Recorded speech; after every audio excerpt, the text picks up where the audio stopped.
Yo, what's up mga idol? No? This is BM Solid Vlogs, aka Batang Mindanao, ang pagbabalik ng inyong kaibigan na hindi mangiiwan. By the way mga idol, sad to say no, talo talaga yung mga pambato sa Pilipinas natin na sila Angkahas at saka siyempre itong si Sultan mga kabatang Mindanao. Pero before tayo mag-go dyan sa topic na yan, shoutout nga pala sa happy birthday natin nga kaibigan ngayon, si Toto.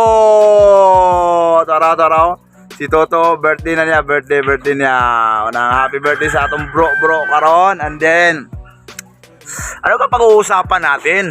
Pag-uusapan natin mga idol, mga kabatang Mindanao, ang pagkatalo nitong dalawa nating kababayan. Muling umusbong at sumikat ang pangalang Silver Boys TV dahil pinag-uusapan sa kahit saang platform dito sa social media mga idol. Talagang iba ka talaga, Silver Boys. Napakasikat mo, pero malas ng Pinas. Kaya, hay nako, talagang pag ang malas talaga mga idol, ito'y susunod sa buhay mo, talagang wala. Lahat na lang kamalasan. At ngayon, dadawit mo pa si Astrolabio kasi si Astrolabio ang babawi sa pagkatalo ni Sultan at saka itong siyang Kahas. Ano ba yan? Sana, wag naman, sana.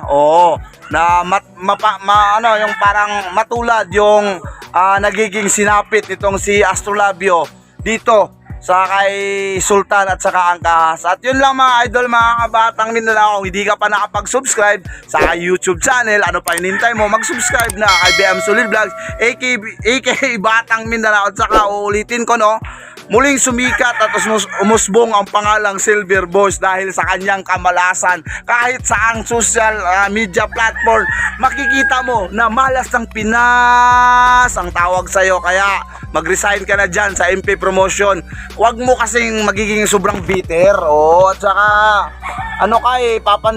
papansin lagi. Kaya yun, talo yung mga kababayan natin. Pero at paano, bawi na lang sa susunod. Yan naman talaga lagi yung mukhang bibig mo, bawi na lang sa susunod. Yun lang mga idol.